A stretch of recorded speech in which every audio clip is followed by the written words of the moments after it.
વડોદરા નગર પ્રાથમિક શિક્ષણ સમિતિના 52મા બાળમેળાનો રંગેચંગે પ્રારંભ થયો હતો, પરંતુ વડોદરાના મેયર જ બાળમેળામાં મોડા આવ્યા, જેથી અધિકારી અને મહેમાનોને રાહ જોવી પડી.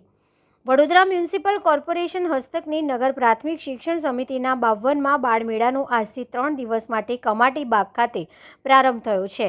આજે સવારે સંગીતની સુરાવલી વચ્ચે આકાશમાં ત્રિરંગી ફુગ્ગાઓ છોડીને બાળમેળાને ખુલ્લો મૂકવામાં આવ્યો હતો. આ બાળમેળાને સયાજી કાર્નિવલ નામ આપ્યું છે, જે તારીખ 26 સુધી સવારે 8 થી રાત્રિના 8 વાગ્યા સુધી શહેરીજનો માટે ખુલ્લો રહેશે. શિક્ષણ સમિતિના આ બાળમેળાની શરૂઆત 1953માં કરવામાં આવી હતી. બાળમેળાનું સમગ્ર સંચાલન બાળકો કરે છે.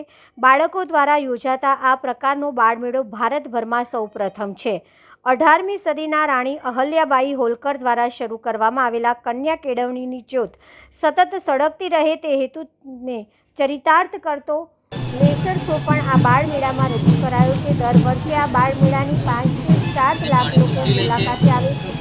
બાળમેળામાં મનોરંજન વિભાગમાં કઠપૂતળીનો ખેલ, cartoon characters, move walkers, Mogli walk જેવા આનંદ પ્રમોદના વિભાગો મૂકેલા છે. શિક્ષણ સમિતિ વડોદરાની 119 પ્રાથમિક શાળાઓ, 10 માધ્યમિક શાળાઓ તથા 97 બાલવાડીઓના ભૂલકાઓ દ્વારા રોજ સાંસ્કૃતિક કૃતિઓ રજૂ થશે. બાળમેળામાં અલગ અલગ થીમ ઉપર 33 શૈક્ષણિક પ્રોજેક્ટનું પ્રદર્શનનું આયોજન કરવામાં આવેલ છે. વડોદરા નગર પ્રાથમિક શિક્ષણ સમિતિના 52મા બાળમેળાનો રંગેચંગે પ્રારંભ થયો હતો. વડોદરા મહાનગરપાલિકા સંચાલિત નગર પ્રાથમિક શિક્ષણ સમિતિની શાળાઓમાં 1953થી બાળમેળાનું આયોજન કરવામાં આવતું હોય છે. એ પરંપરાને યથાવત રાખતા આજે 52મા બાળમેળાનું આયોજન કરવામાં આવ્યું છે.